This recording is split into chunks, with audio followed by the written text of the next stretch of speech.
Hello, welcome to Morning Dew, a place of refreshment and revelation in the presence of God. The Lord is my shepherd, I shall not want. These words were written thousands of years ago by David the shepherd king. They were inspired by his deep revelation of God and his personal experience of looking after his father's sheep as a boy. But what does it mean for you and for me today? I believe again it is about identity and relationship. Jesus is the good shepherd who laid down his life for his sheep. We are the sheep of his pasture. We belong to God. He is the good shepherd. There's a protective relationship, a bond, an unbreakable bond between the shepherd and his sheep. There are many scriptures in the Old Testament referring to God as the shepherd of his people. The Hebrew word for shepherd, and here I'll just attempt to pronounce it, roeh, is rich in meaning.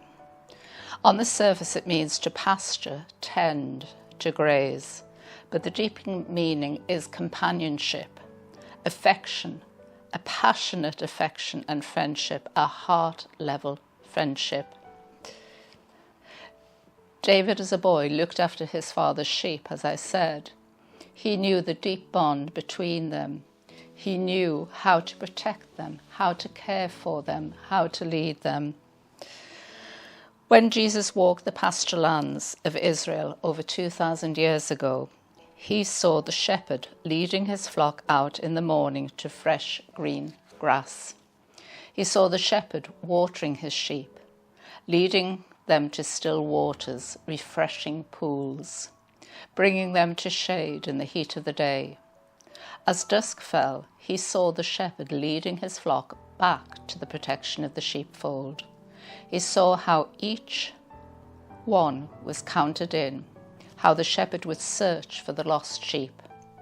And then at night, the shepherd lay down across the threshold of the fold to protect them through the dark of the night, from robbers and from wild animals. The shepherd had his rod and staff as he guarded his sheep from attack. The enemy, as we know, as it says in the Bible, only comes to rob, to steal, and destroy. The thief tries to climb over the wall, but the shepherd, the good shepherd, is attentive and vigilant. The sheep can rest in peace through the watches of the night, as we can rest in peace when we know our Lord and our God.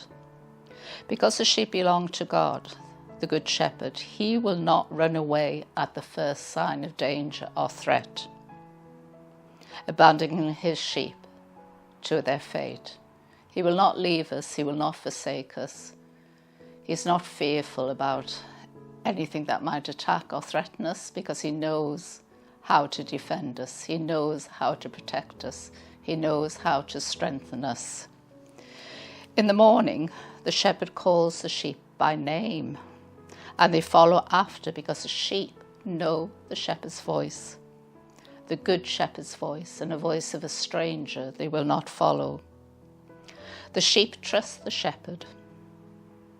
As they go out, he checks them for ticks and anything that might be afflicting them in any way, and he anoints their head with oil, with healing balms, to keep them healthy and well.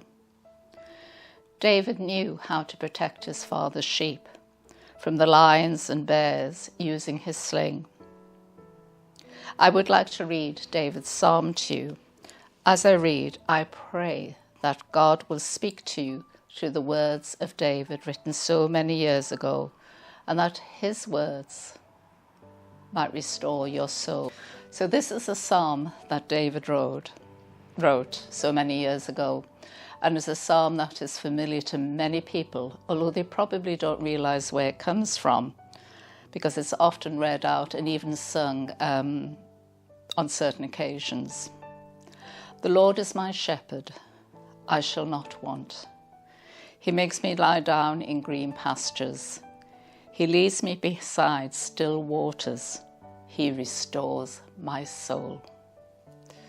He leads me in right paths for his name's sake. Even though I walk through the valley of the shadow of death, the darkest valley, I fear no evil. For you are with me, your rod and your staff, they comfort me. You prepare a table before me in the presence of my enemies. You anoint my head with oil. My cup overflows. Surely goodness and mercy shall follow me all the days of my life, and I will dwell in the house of the Lord my whole life